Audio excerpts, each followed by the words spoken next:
ایک اسم خدا ہے، بہت آسان ہے، زیادہ لمبی دعا نہیں ہے، بس ایک اسم خدا ہے۔ معصوم فرماتے ہیں کہ ہر نماز کے بعد جیسے آپ تشہد و سلام پھیر لیں گے، اپنے پوزیشن کو بدلے بنا 72 مرتبہ، یہ 72 ہی کیوں کہا، 72 مرتبہ تو پڑھ لے، زندگی میں کبھی وہ محتاج نہیں ہوگا۔ اور یہ تجربہ کیا گیا ہے علماء سے، اتھینٹیسی ملی ہے اس کو۔ اگر فائنینشیل پرابلمز ہیں وہ ختم ہو جائیں گے، بے روزگاری ہے، بچے ایجوکیشن ختم کر کے خالی بیٹھے ہوئے ہیں کیونکہ آج کل کوئی کمپنی ہائر نہیں کر رہی ہے، وہ پڑھا کریں انشاءاللہ، پھر دیکھیں انسان کا ڈیسٹینیشن بدل جائے۔ جناب مریم جس وقت اپنی گودی میں جناب عیسیٰ کو لے کے آئی تو اس وقت طرح طرح کے سوالات ہو رہے تھے۔ مریم یہ بچہ کہاں سے آیا؟ تمہاری تو شادی بھی نہیں ہوئی تھی، یہ بچہ کہاں سے آیا؟ ادھر سے اللہ نے حکم دے دیا تھا مریم خاموشی کا روزہ رکھ لینا، اگر کوئی پوچھے تو بچے کی طرف اشارہ کر دینا، یہ معصوم بچہ تمہاری پاک دامنی کی گواہی دے گا۔ جو بھی کچھ پوچھتا جناب مریم اس معصوم کی طرف اشارہ کر دیتی، اور جناب عیسیٰ کہتے کہ انی عبداللہ وآتانی الکتاب وجعلنی نبیا، اللہ نے مجھے نبی بنایا ہے، کتاب بنا دیا ہے اور میں اللہ کا نبی ہوں۔ سب خاموشی سے واپس چلے جاتے۔ لیکن جناب مریم کے کیریکٹر کو آپ دیکھیں، کتنا بھروسہ ہے ایک معصوم پہ۔ ایک معصوم ملا تھا جناب مریم کو، کتنا بھروسہ ہے۔ ہمارے تو 14 معصوم موجود ہیں۔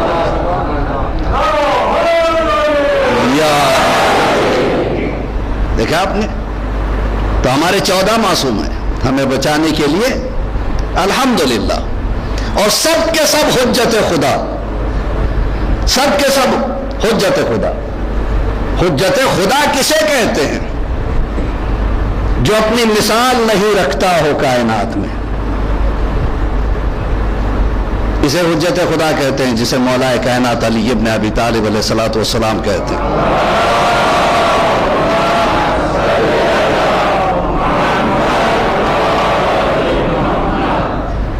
کیا اتھارٹی تھی مولا کو، کتنی طاقت ہے مولا کے پاس۔ دیکھیے کچھ نوجوانوں نے مل کے بہت مشہور واقعہ ہے، ایک نوجوان کو تیار کیا کہ رسول اللہ کہتے ہیں کہ علی کے پاس علم غائب ہے، چلو ہم آزماتے ہیں۔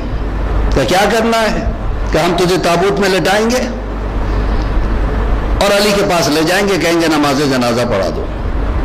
اب ظاہر سی بات ہے کوئی تابوت کھول کے تو نہیں دیکھا کہ جنازے میں کون ہے، کہ چلو ماں سن رہی تھی کہ کس کا امتحان لینا چاہ رہے ہو؟ علی کا، کہ بس تفریح ہے اور کچھ نہیں ہوگا۔ اب لڑکا تیار ہو گیا، کہنے ماں منع کر رہی تھی، کہ نہیں ماں کوئی بات نہیں، بس تفریح ہے، تھوڑی سی تفریح ہو جائے گی۔ یہ خاموش ہو گئی۔ تابوت لے کے آئے مسجد میں، مولا کائنات تشریف فرما ہے، مسجد کے صحن میں تابوت رکھا، آئے مولا ذرا نماز جنازہ پڑھا دیجئے۔ مولا نے ایک مرتبہ ان کی طرف دیکھا، تابوت کی طرف دیکھا، ارے جس کی تلوار نسلوں کو دیکھ سکتی ہو، پلٹ کے کہا کیا تم یہ چاہتے ہو کہ میں اس مردے کی نماز پڑھاؤں؟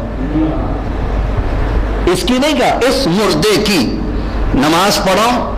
کہا ہاں مولا۔ دوبارہ پوچھا کیا تم چاہتے ہو میں اس مردے کی نماز پڑھاؤں؟ کہا ہاں مولا۔ علی اٹھے، ادھر نماز کے لیے کھڑے ہوئے، پیچھے سے ہنسی کی آواز آئی، کہ کیوں ہنس رہے ہو؟ کہ سرکار آپ جسے مردہ سمجھ رہے ہیں وہ زندہ ہے۔ کہ زندہ تھا،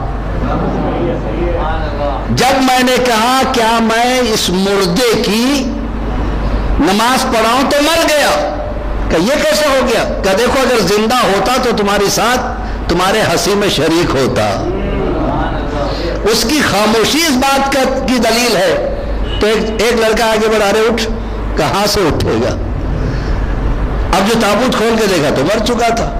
کہ مولا غلطی ہو گئی، کہ نہیں اب لے جاؤ، گاڑ دو اس کو، گاڑ دو اس کو۔ اب لڑکے گئے اس کی ماں کے پاس، کہ میں نے پہلے ہی کہا تھا کہ اب کیا ہوگا، اب تو تیرا بچہ مر گیا. ارے ماں کہتی جو مار سکتا ہے وہ زندہ بھی کر سکتا ہے. اور آگے کیا جملہ کہا، اے زندوں کو مردہ، مردوں کو زندگی دینے والے علی، میرا ایک لوتا بیٹا ہے اٹھا دو. مولا نے ایک مرتبہ کہا اٹھ. اب بچہ جو کھڑا ہوا، نوجوان جو کھڑا ہوا تو علی ولی اللہ کہتا ہوا کھڑا ہوا. یہ ہے اتھارٹی، اس کو کہتے ہیں اتھارٹی. لیکن ذرا سا پہلو بدل کے دیکھیے، وہ جو زندگی دے سکتا ہے، مردہ بنا سکتا ہے، گھر میں فاقے ہے. سیدہ نے کہا یا علی 2 دن سے بچے بھوکے ہیں کہ میں کام کی تلاش میں جاتا ہوں. کام نہیں ملا مولا کو. کسی صحابی کے پاس گئے کہ مجھے 2 درہم قرضہ دے دو. صحابی نے دے دیے. اب علی چلے ہیں وہ 2 درہم لے کے کہ کچھ اناج خریدوں تاکہ گھر میں روٹی بنے اور بچے کھائیں. دیکھیے اگر کسی کے پاس پاورز آ جاتے ہیں نا، پھر اس کے مزاج آسمانوں پہ ہوا کرتے ہیں. پاور اتنے کہ زندے کو مردہ کر دے، مردے کو زندہ کر دے. اور ڈاؤن ٹو دا ارتھ اتنے کہ بچے فاقوں کی زندگی گزار رہے ہیں. 2 درہم لے کے مولا کائنات چلے. راستے میں دیکھا کہ مقداد کے آنکھوں میں آنسو ہے. کہ مقداد کیا بات ہے، کیوں رو رہے ہو؟ کہ 3 دن سے میرے بچے بھوکے ہیں اور مجھے کوئی کام نہیں مل رہا ہے. یہ 2 درہم کی طرف دیکھا، مقداد کی طرف دیکھا، کہا اچھا یہ لے لو. اب وہ 2 درہم تو مولا نے ادھر دے دیا. اب کیسے گھر آئیں؟ گھر نہیں جاتا میرا مولا، مسجد کو چلے. مسجد میں جا کے بیٹھے ہی ہیں، رسول نے کہا یا علی ادھر آؤ. مولا اٹھ کے رسول اللہ کے پاس بیٹھ گئے. کہا یا علی بڑی بھوک لگ رہی ہے، چلو تمہارے گھر کچھ کھا لیتے ہیں.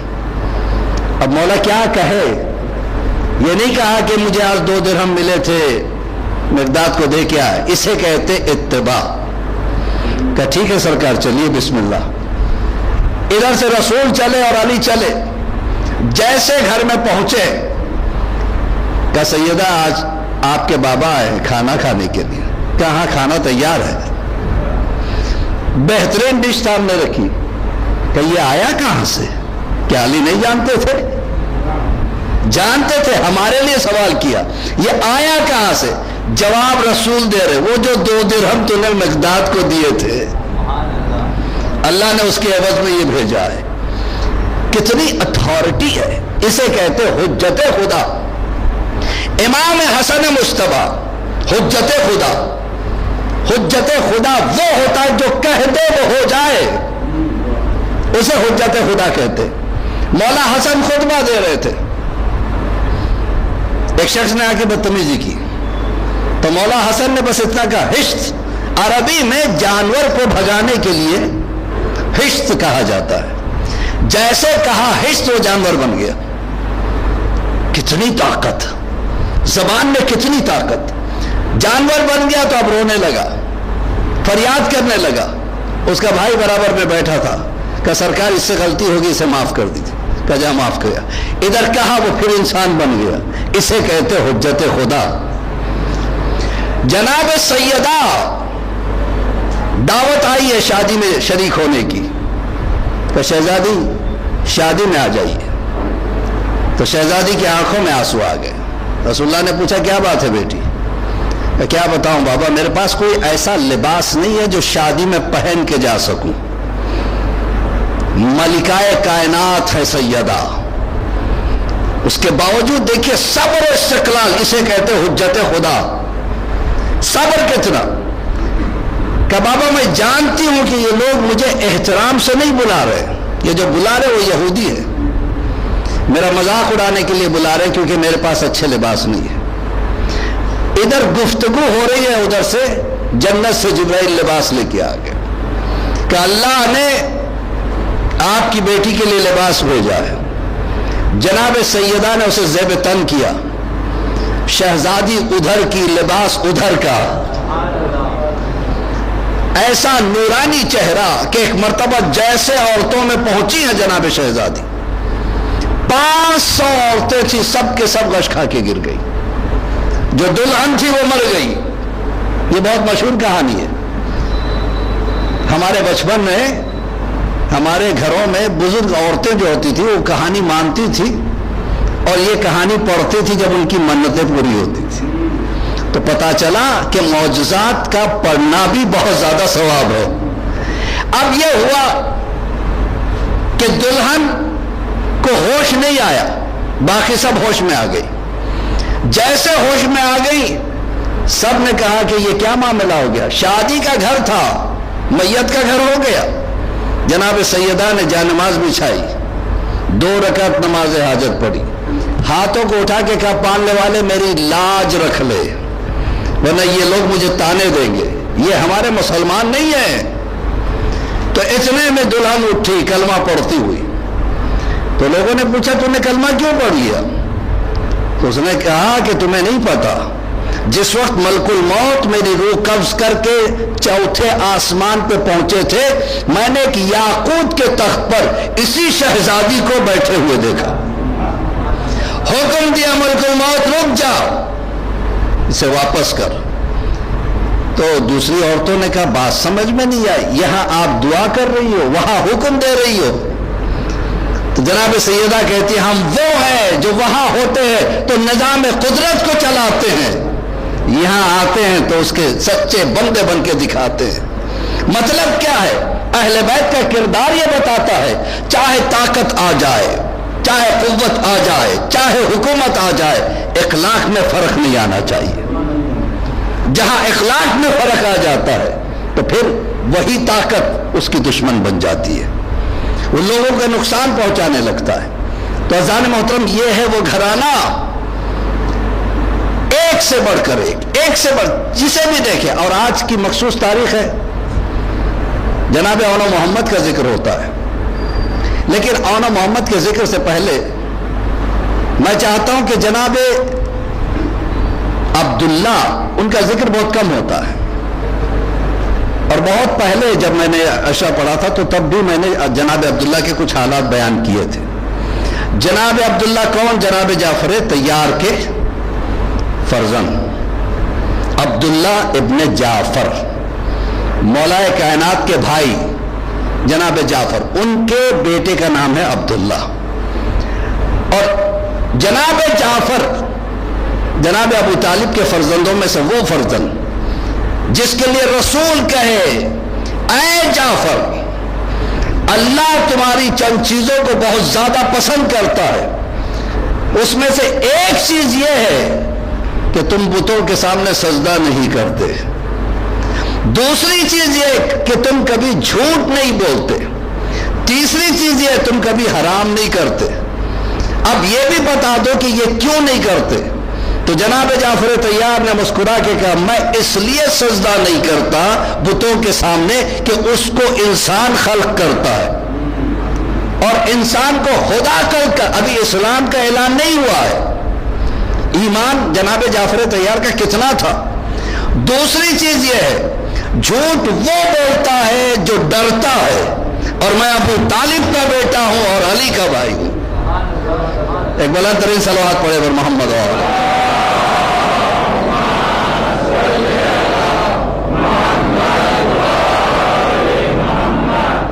یہی تو تھی انٹلیکچوالٹی جناب جعفر کی کہ جب اسلام پھیلنے لگا تو جناب جعفر کو ایمبیسیڈر بنا کے بھیجا تھا رسول اللہ نے افریقہ. اور ایمبیسیڈر جو ہوتا ہے آج اگر ہندوستان کسی کو اپنا ایمبیسیڈر بنا کے کسی کنٹری میں بھیجتی ہے تو اس کے علم پہ پورا یقین ہوتا ہے. ہر طرح کے اس کے ٹیسٹ لیے جاتے ہیں کہ اس کا علم کیسا ہے، اس کا صبر کیسا ہے، اس کی پرسنالٹی کیسی ہے. اس ساری چیزوں سے مطمئن ہونے کے بعد کوئی بھی حکومت ایمبیسیڈر بنا کے بھیجتی ہے. تو سوچئے جناب جعفر طیار کا کیا عالم رہا ہوگا. اور یہ جب واپس آ رہے تھے، آج افریقہ میں بہت اسلام پھیلا ہوا ہے. کینیا کو دیکھ لیجئے آپ، 60% جو ہے نا مسلم سے، 40% کرسچن سے. تنزانیہ میں دیکھ لیجئے کتنے مسلمان ہیں، یوگانڈا میں دیکھ لیجئے کتنے مسلمان ہیں، روانڈا میں دیکھ لیجئے کتنے مسلمان ہیں، ساؤتھ افریقہ میں دیکھیے کتنے مسلمان ہیں. یہ آئے کہاں سے؟ جن کے ایمانوں پر جناب جعفر کا احسان ہو، یہ ہے علی کے بھائی۔ اور رسول اللہ کہتے تھے میں شکر گزار ہوں میرے چچا ابو طالب کا کہ ایک بیٹا ایسا جس نے تلوار سے میری حفاظت کی، دوسرا بیٹا ایسا جس نے قلم سے میری حفاظت کی۔ یہ ہے جناب جعفر طیار۔ اور جس وقت جناب جعفر 7 سن ہجری کو واپس آ رہے تھے مدینہ، اس وقت مولا کائنات فاتح خیبر بن کے آ رہے تھے، تو رسول اللہ نے ایک جملہ کہا تھا، کس کی خوشی مناؤں میں؟ ایک طرف سے فاتح خیبر آ رہا ہے، ایک طرف سے فاتح حبش آ رہا ہے، میرے دونوں بازو آ گئے۔ تو آپ سوچیں جو رسول اللہ کا بازو بن جائے اسے جعفر کہتے ہیں۔ اور جناب جعفر آنے کے بعد ایک جملہ کہتے ہیں، اب تک میں نے قلم سے جہاد کیا، علی تلوار سے کرتے رہے، میں چاہتا ہوں میں بھی قلم سے جہاد کروں اور تلوار سے، دونوں سے بھی، لہذا تلوار مجھے چاہیے۔ تو جنگ موتا وہ جنگ تھی جس میں جناب جعفر طیار کو بھیجا گیا اور جس میں جناب جعفر طیار شہید بھی ہو گئے۔ جب شہید ہونے کے بعد رسول اللہ پرسہ دینے کے لیے گھر آئے تھے تو جناب عبداللہ کے سر پہ ہاتھ رکھ کے ایک جملہ کہا تھا، اے عبداللہ اگر تو مٹی کو بھی چھوئے گا تو سونا بن جائے گی۔ یہی وجہ ہے کہ مدینے میں جو مالدار ترین افراد تھے ان میں جناب عبداللہ کا جو ہے نا کاؤنٹ کیا جاتا تھا، مالدار ترین۔ اور جواد کا لقب ملا، آپ ذرا سوچیں، حسین کے ہوتے ہوئے، حسن کے ہوتے ہوئے جسے جواد کہا جائے اسے عبداللہ کہتے ہیں، جناب زینب صلوات اللہ علیہا کے شوہر۔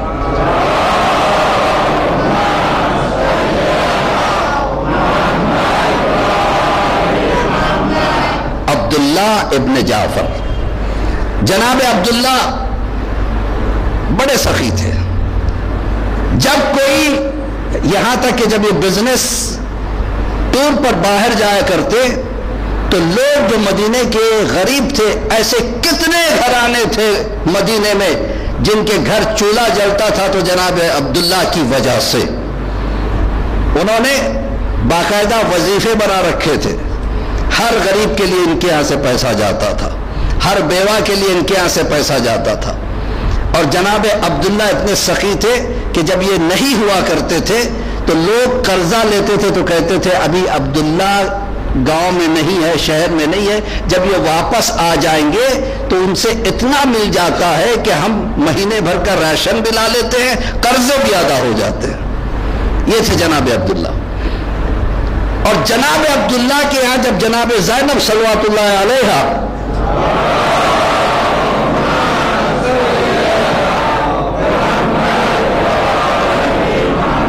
شادی ہو کے آئی ہے نا، تو اس وقت جناب عبداللہ نے ایک جملہ کہا تھا، شہزادی آپ علی کی بیٹی ہو، آپ کے بابا علم کے سمندر ہے، علم کے شہر کا دروازہ ہے، آپ کے سینے میں قرآن ہے، تفسیر ہے، تمام علوم ہے، جبکہ آج کے دور میں یعنی اس دور میں کسی عورت کو پڑھایا نہیں جاتا تھا۔ آپ سوچئے کتنا بڑا کنٹریبیوشن ہے جناب عبداللہ بن جعفر کا اسلام پر، نہ صرف اسلام پر بلکہ پوری دنیا پر، کہ اس وقت تک تاریخ میں کوئی مدرسہ، کوئی اسکول، کوئی ایجوکیشن سینٹر گرلز کے لیے نہیں تھا۔ تو جناب عبداللہ کہتے ہیں کہ میں چاہتا ہوں شہزادی آپ کا علم گھر گھر پہنچے، ہر لڑکی پڑھی لکھی، دیکھیے علم کا کتنا بڑا مقام ہے اسلام میں، علم کا کتنا بڑا مقام ہے۔ کچھ قیدیوں کو قید کر کے احد سے لایا گیا تھا رسول اللہ کے سامنے، اور ان قیدیوں نے کہا کہ ہمیں آپ چھوڑ دیں، ہمارے پاس پیسے نہیں ہیں جزیہ بن کے نکلنے کے لیے۔ تو رسول اللہ نے سوال کیا تھا، تم کو علم آتا ہے، لکھنا پڑھنا آتا ہے؟ تو کہا ہاں آتا ہے۔ کہ چلو ایک ایک مسلمان کو پڑھانا لکھنا پڑھنا سکھا دو، ہم تمہیں آزاد کر دیں گے۔ اتنی امپورٹنس ہے علم کی اسلام میں۔ تو جناب عبداللہ ابن جعفر نے جناب شہزادی زینب سے کہا کہ میں چاہتا ہوں کہ ایک اسکول کھول دیا جائے جس میں لڑکیاں پڑھیں۔ تو جناب زینب نے کہا اسکول کے لیے بلڈنگ کی ضرورت ہے، گھر کی ضرورت ہے، اب آپ جب بناؤ گے تو میں کروں گا. نہیں، میں نہیں چاہتا کہ اس میں دیری ہو. آج سے یہ گھر جس میں ہم رہتے ہیں اس میں مدرسہ کھولو. کہ پھر آپ کہاں رہو گے؟ کہ میں صبح کو باغ میں چلا جاؤں گا، شام کو واپس آؤں گا جب بچیوں کی اسکول کی چھٹی ہو جائے گی. آسان نہیں تھا. گھر ہوتے ہوئے ایجوکیشن سینٹر کو دے دینا اور خود جا کے باغ میں بیٹھے رہنا آسان کام نہیں تھا. جناب عبداللہ نے کیا. تو سب سے پہلا گرلز ایجوکیشن سینٹر جس نے قائم کیا اسے عبداللہ ابن جعفر کہتے ہیں. اور جب باغ میں جا کے یہ بیٹھے ہوئے تھے، سخاوت دیکھیے، دیکھا کہ ان کے باغ کے برابر میں ایک باغ ہے جس میں ایک مزدور کام کر رہا ہے، کھدائی کر رہا ہے، زمین سینچ رہا ہے، سر سے لے کر پسینے تک شرابور ہے. ظاہر سی بات ہے سعودی کی گرمی کتنی گرمی ہوتی ہے. ایسے میں کسان کا کھیتی میں کام کرنا، اور جب شام ہوئی تو اپنے مالک کے پاس جا کے کہتا ہے کہ آج کی میری مزدوری دے دو. مالک نے کہا کہ تیرے میں اور میرے میں ایک بات طے ہوئی تھی کہ جب شام ہوگی تو میں تجھے ایک روٹی دوں گا. کہا ٹھیک ہے وہ دے دیجئے. ایک روٹی مالک نے اس کو دیا. جناب عبداللہ دیکھ رہے ہیں کہ وہ مزدور، وہ کسان اس روٹی کو آنکھوں سے لگایا، پیار کیا، پیار کر کے خوشی خوشی نکلا تاکہ اپنے بیوی بچوں میں لے جا کے بانٹ کے کھائے. راستے میں ایک کتا آ گیا. کتے نے روٹی کو دیکھنا شروع کیا، دم ہلانا شروع کیا. تو ایک مرتبہ مزدور کتے کو دیکھتا ہے اور اپنی روٹی کو دیکھتا ہے. ایک جملہ کہا، لگتا ہے تو بھی بھوکا ہے، تو آدھی روٹی کھا لے، میں آدھی گھر لے کے جاؤں گا. سوچئے کیسے کیسے گھرانے والے تھے. آدھی لے کے چلے. اب یہ کتا اتنا بھوکا تھا، یہ آدھی روٹی کھا کے پھر سے پیچھے آ گیا، پھر دم ہلانے لگا. مزدور نے وہ روٹی بھی دے دی، چلا گیا. جناب عبداللہ دیکھتے رہے. دوسرے دن آئے تو پھر وہی حرکت ہوئی. تو اس مرتبہ ایک مرتبہ یہ جناب عبداللہ گئے. جانے کے بعد اس مزدور کے کندھے پہ ہاتھ رکھا. میں نے تجھے کل بھی دیکھا، آج بھی دیکھا، دونوں دن تو نے اپنی روٹی کتے کو کھلا دی، کیوں؟ تو اس مزدور نے کہا کہ مجھے اللہ نے ہاتھ پیر دیا، میں محنت کروں گا، کل پھر کما لوں گا. یہ کتا کہاں مزدوری کرنے جائے گا؟ یہ بے زبان ہے، کس سے مانگے گا؟ لہذا میں نے دے دیا. تو جناب عبداللہ نے مسکرا کے کہا مجھے لوگ جواد کہتے ہیں، میں تجھے جواد کہتا ہوں. آئے جو باغ کا مالک تھا اس کو بلایا. تو یہ باغ تمہارا ہے؟ کہاں میرا ہے. بیچو گے؟ کہ ہاں بیچ سکتا ہوں. کتنی قیمت؟ مثلاً اس نے کہا 2 لاکھ دینار. کہ میں تجھے 4 لاکھ دینار دیتا ہوں. کہ 4 لاکھ کیوں؟ کہ 2 لاکھ تیرے باغ کی قیمت، 2 لاکھ اس راز کو راز رکھنے کی کہ میں نے تجھے اس مزدور کی طرف سے دیے ہیں. یہ باغ اس کو دے دینا، کہنا مت کہ کس نے دیا. اسے کہتے ہیں جواد، اسے کہتے ہیں جواد. ہر مجلس میں میں ایک ایک تحفہ دیتا جا رہا تھا. آج بھی مجھ سے کسی نے کہا کہ مولانا کوئی چھوٹی سی دعا ایسی ہو بتا دیجیے گا. بڑے حالات خراب ہیں لوگوں کے اور فائنینشیلی کرائسس چاروں طرف چل رہے ہیں. ایک اسم خدا ہے یا باسطو. کیا ہے؟ بہت آسان ہے، زیادہ لمبی دعا نہیں ہے، بس ایک اسم خدا ہے. معصوم فرماتے ہیں کہ ہر نماز کے بعد جیسے آپ تشہد و سلام پھیر لیں گے، اپنے پوزیشن کو بدلے بنا 72 مرتبہ یا باسط. اب یہ 72 ہی کیوں کہا؟ 72 مرتبہ یا باسط تو پڑھ لے. زندگی میں کبھی وہ محتاج نہیں ہوگا، کسی کے سامنے اسے ہاتھ پھیلانے کی ضرورت نہیں پڑے گی. اور یہ تجربہ کیا گیا ہے علماء سے، اتھینٹسی ملی ہے اس کو. یا باسط یہ پڑھا کریں انشاءاللہ. اگر فائنینشیل پرابلمز ہیں وہ ختم ہو جائیں گے.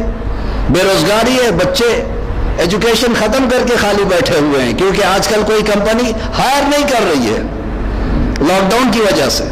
وہ پڑھا کریں انشاءاللہ، پھر دیکھیں انسان کا ڈیسٹینیشن بدل جائے گا، زندگی بدل جائے گی. دعا خدا پہ کرے اور بھروسہ اس پہ رکھے. ایک صلوات پڑھے بر محمد و آل محمد۔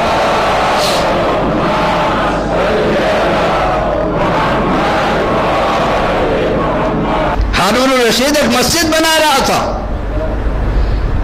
بڑی عالی شان مسجد، چاروں طرف چرچے ہو رہے تھے، زبردست مسجد بن رہی ہے، زبردست۔ معمار کو بلائے گئے، الگ الگ ملکوں سے مزدور بلائے گئے، کوئی رنگ روغن کرنے والا، کوئی قالین بنانے والا اور کوئی فانوس لگانے والا، بہترین مسجد بن رہی، سب میں چرچے ہو رہے تھے۔ ہارون کو بھی انتظار تھا کب مسجد کی ریبن کٹنگ ہوگی، اور جس دن مسجد کی اوپننگ تھی ہارون چلا اپنے فوج کے ساتھ، سب واہ واہ کر رہے، کیا مسجد ہے، کیا مسجد ہے۔ اتنے میں کہیں سے بہلول دانا بھی آ گئے۔ بہلول دانا بڑے غور سے دیکھ رہے ہیں تو ہارون نے کہا سب تعریف کر رہے، تمہارے منہ سے تعریف نہیں بھی کرتی۔ بہلول نے کہا نہیں، میں یہ دیکھ رہا ہوں اس میں کمی کہاں ہے۔ تو ہارون کو بہت غصہ آیا، سب اس میں خوبیاں تلاش کرتے اور تو کمی تلاش کر رہا ہے، اگر تو نے کمی نہیں بتائی تو میں تجھے قتل کر دوں گا۔ کیا مل گئی کمی؟ کیا ہے؟ کیا اس میں تختی لگی نہیں ہے؟ میرے نام کی تختی لگا دے۔ ہارون نے کہا واہ، مسجد میں بناؤں تیرا نام ہو، میں تو اپنے نام کی تختی لگاتا ہوں، کیا میسج دیا ہے۔ بہلول دانا نے کہتے ہیں کہ میں یہی دیکھنا چاہتا تھا جو مسجد تو بنا رہا ہے وہ اپنی بنا رہا ہے یا اللہ کی بنا رہا ہے۔